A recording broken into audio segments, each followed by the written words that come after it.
Hi, ಎಲ್ಲರಿಗೂ ನಮಸ್ಕಾರ. ನಾನು ನಿಮ್ಮ ರೂಪ.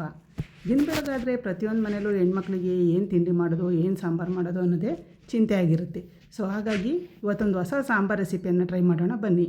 ಅದಕ್ಕೆ ನಾನು ತೊಗೊಂಡಿರ್ತಕ್ಕಂಥದ್ದು 2 ಈರುಳ್ಳಿ, 2 ಟೊಮೊಟೊವನ್ನು ಹೆಚ್ಚಿಟ್ಕೊಂಡಿದ್ದೀನಿ. ಹಾಗೆಯೇ ಸ್ವಲ್ಪ ಹುಣಸೆಹಣ್ಣು, ಸ್ವಲ್ಪ ಕಾಲು ಭಾಗದಷ್ಟು ಕಾಯಿ ತುರಿಯನ್ನು ತುರಿದಿಟ್ಕೊಂಡಿದ್ದೀನಿ. ಕರಿಬೇವು, ರುಚಿಗೆ ತಕ್ಕಷ್ಟು ಉಪ್ಪು, 1 ಸ್ಪೂನ್ ಸಾಂಬಾರು ಪುಡಿ, ಹಾಗೆಯೇ 2 ಸ್ಪೂನಷ್ಟು ಖಾರದ ಪುಡಿಯನ್ನು ತೊಗೊಂಡಿದ್ದೀನಿ. ಒಂದು ಅರ್ಧ ಬಟ್ಲಷ್ಟು ರಾಜ್ಮಾವನ್ನು ಸಹ ನಾನು ಇಲ್ಲಿ ತೊಗೊಂಡಿದ್ದೀನಿ.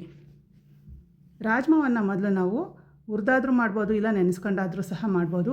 ಹಿಂದಿನ ದಿವಸನೇ ನೀವು ನೆನೆ ಹಾಕಿದರೆ ಅದನ್ನು ಹಾಗೆಯೇ ಕುಕ್ಕರ್ಗೆ ಹಾಕ್ಬಿಟ್ಟು ಬೇಯಿಸ್ಕೊಬೋದು. ಇಲ್ಲ ಅಂದರೆ ದಿಢೀರನ್ನೇ ಮಾಡೋದು ಅಂದರೆ ಈ ಥರ ಹುರ್ಕೊಂಡು ಸಹ ನೀವು ಮಾಡ್ಬೋದು. ಈಗ ರಾಜ್ಮಾ ಚಟಪಟ ಸೌಂಡ್ ಬರೋವರೆಗೂ ಸಹ ಸ್ವಲ್ಪ ಹುರ್ಕೋಬೇಕಾಗುತ್ತೆ.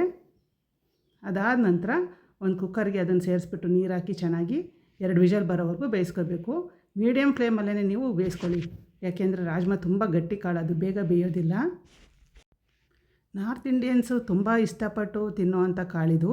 ಅವರು ಸಾಮಾನ್ಯವಾಗಿ ಕರಿಗಳನ್ನು ಮಾಡ್ಕೋತಾರೆ, ಆದರೆ ನಾನಿಲ್ಲಿ ಸಾಂಬಾರು ಮಾಡಿದ್ದೀನಿ. ಈಗ ಖಾರಕ್ಕೆ ರುಬ್ಕೊಳ್ಳೋಣ. ಒಂದು ಮಿಕ್ಸಿ ಜಾರ್ಗೆ ತುರಿದಿಟ್ಕೊಂಡಿರ್ತಕ್ಕಂಥ ಕಾಯಿ ತುರಿ, ಹಾಗೆಯೇ ಹುಣಸೆಹಣ್ಣನ್ನು ತೊಳೆದಿಟ್ಕೊಂಡಿದ್ದೀನಿ, ಅದನ್ನು ಸಹ ಸೇರಿಸ್ತಿದ್ದೀನಿ. ಸಾಂಬಾರು ಪುಡಿ, ಖಾರದ ಪುಡಿಯನ್ನು ಅದಕ್ಕೆ ಸೇರಿಸ್ಕೊಳ್ಳಿ. ಹಾಗೆಯೇ ಅದ್ರ ಜೊತೆಗೆ ಸ್ವಲ್ಪ ಹೆಚ್ಚಿಟ್ಕೊಂಡಿರ್ತಕ್ಕಂಥ ಈರುಳ್ಳಿಯನ್ನು ಸಹ ನಾನು ಸೇರಿಸ್ತೀನಿ. ಇದಿಷ್ಟನ್ನು ಸೇರಿಸ್ಬಿಟ್ಟು ಚೆನ್ನಾಗಿ ರುಬ್ಕೋಬೇಕು. ಈರುಳ್ಳಿನೂ ಸೇರಿಸ್ತಾಯಿದ್ದೀನಿ. ಸೇರಿಸ್ಬಿಟ್ಟು ಈಗ ರುಬ್ಕೊಂಬರೋಣ. ನೋಡಿ, ಈಗ ರುಬ್ಬಾಗಿದೆ. ಈಗ ಒಗ್ಗರಣೆಯನ್ನು ಮಾಡೋಣ ನಾವು ಸಾಂಬಾರಿಗೆ. ಮೊದಲಿಗೆ ಒಂದು ಪಾತ್ರೆಗೆ 2 ಸ್ಪೂನ್ ಎಣ್ಣೆ ಹಾಕ್ಬಿಟ್ಟು, ಎಣ್ಣೆ ಕಾದ ನಂತರ ಸಾಸಿವೆಯನ್ನು ಅದಕ್ಕೆ ಸೇರಿಸ್ಕೋಬೇಕು. ನೋಡಿ, ಎಣ್ಣೆ ಕಾದಿದೆ. ಈಗ ಸಾಸಿವೆಯನ್ನು ಸೇರಿಸ್ತಾ ಇದ್ದೀನಿ.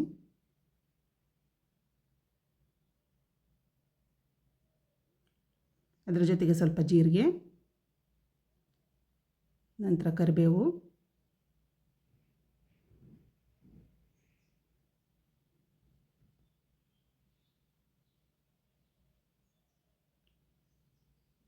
ಈಗ ಈರುಳ್ಳಿಯನ್ನು ಸೇರಿಸ್ಕೊಳ್ಳಿ. ಈರುಳ್ಳಿ ಚೆನ್ನಾಗಿ ಬಾಡಿಸ್ಕೋಬೇಕು. ಅದನ್ನು ಬಾಡಿಸ್ಕೊಂಡಾದ ನಂತರ ಟೊಮೊಟೊವನ್ನು ಸೇರಿಸ್ಕೊಳ್ಳಿ.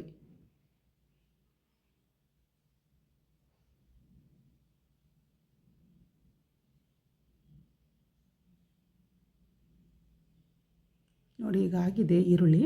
ಟೊಮೊಟೊವನ್ನು ಸೇರಿಸ್ತಾ ಇದ್ದೀನಿ. ಟೊಮೊಟೊನೂ ಸಹ ಮೆತ್ತಗೆ ಬೇಯಬೇಕು, ಆಗಲೇ ಸಾಂಬಾರು ರುಚಿ ಬರೋದು.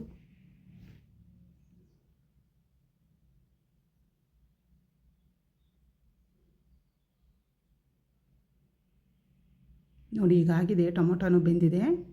ಈಗ ರುಬ್ಕೊಂಡಿರೋಂಥ ಖಾರವನ್ನು ಇದಕ್ಕೆ ನಾನು ಸೇರಿಸ್ತಾ ಇದ್ದೀನಿ.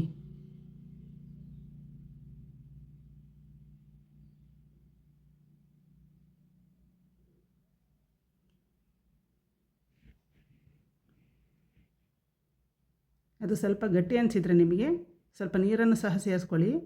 ನಾನು ಜಾರಲ್ಲಿ ಇದ್ದಿದ್ದನ್ನು ತೊಳೆದ್ಬಿಟ್ಟು ಹಾಕಿದ್ದೀನಿ. ರಾಜ್ಮಾ ಬೇಯಿಸೋವಾಗಲೂ ನಾವು ನೀರು ಹಾಕಿರ್ತೀವಲ್ಲ, ಅದು ನೋಡಿಬಿಟ್ಟು ಸೇರಿಸ್ಕೊಳ್ಳಿ. ರುಚಿಗೆ ತಕ್ಕಷ್ಟು ಉಪ್ಪನ್ನು ಹಾಕ್ಕೊಳ್ಳಿ. ನಾನೀಗ ಮಾಡ್ತಾ ಇರ್ತಕ್ಕಂಥ ಸಾಂಬಾರು ಸುಮಾರು ಒಂದು 7ರಿಂದ 8 ಜನ ಊಟ ಮಾಡ್ಬೋದು, ಅಷ್ಟು ಸಾಂಬಾರನ್ನು ಮಾಡ್ತಾಯಿದ್ದೀನಿ. ನಿಮಗೆ ಬೇಕು ಅಂದರೆ ಹೆಚ್ಚಾದರೂ ಮಾಡ್ಕೊಬೋದು, ಇಲ್ಲ ಕಡಿಮೆ ಅಂದ್ರೂ ಮಾಡ್ಕೊಬೋದು. ಕ್ವಾಂಟಿಟಿ ನಿಮಗೆ ಎಷ್ಟು ಬೇಕೋ ಅಷ್ಟು ಮಾಡ್ಕೊಳ್ಳಿ. ಹಾಗೆಯೇ ಸ್ವಲ್ಪ ಬೆಲ್ಲನೂ ಸೇರಿಸ್ತಾ ಇದ್ದೀನಿ. ಯಾಕಪ್ಪ ಅಂದರೆ ಉಪ್ಪು ಖಾರ ಎಲ್ಲ ಚೆನ್ನಾಗಿ ಹೊಂದ್ಕೊಂಡಂಗೆ ಅನಿಸುತ್ತೆ, ಅದರಿಂದ ಬೆಲ್ಲ ಸೇರಿಸ್ತಾ ಇದ್ದೀನಿ. ಕೆಲವರು ಬೆಲ್ಲನ ಇಷ್ಟಪಡಲ್ಲ, ಅಂಥವರು ಸ್ಕಿಪ್ ಮಾಡ್ಕೊಬೋದು. ಈಗ ರಾಜ್ಮಾ ಬೇಯಿಸಿಟ್ಕೊಂಡಿರೋದನ್ನು ಅದಕ್ಕೆ ಸೇರಿಸ್ಕೋಬೇಕು. ರಾಜ್ಮಾ ಚೆನ್ನಾಗಿ ಬೆಂದಿದೆ, ಅದಕ್ಕೆ ಸೇರಿಸ್ತಾ ಇದ್ದೀನಿ. ಈಗ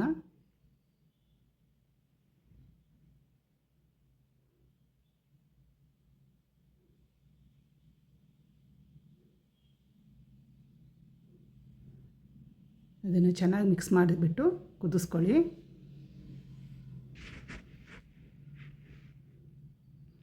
ಚಳಿಗಾಲದಲ್ಲಿ ಈ ಸಾಂಬಾರು ತುಂಬ ರುಚಿ ಅನಿಸುತ್ತೆ.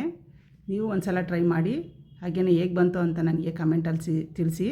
ಹಾಗೆಯೇ ಯಾರೆಲ್ಲ ನನ್ನ ಚಾನಲ್ ನೋಡ್ತಾ ಇದ್ದೀರಾ, ದಯವಿಟ್ಟು ಸಬ್ಸ್ಕ್ರೈಬ್ ಮಾಡ್ಕೊಳ್ಳಿ, ಲೈಕ್ ಮಾಡಿ, ಶೇರ್ ಮಾಡಿ. ನೋಡಿ, ಈಗ ಬಿಸಿ ಬಿಸಿಯಾದ ಸಾಂಬಾರು ಸಿದ್ಧವಾಗಿದೆ. Thank you friends.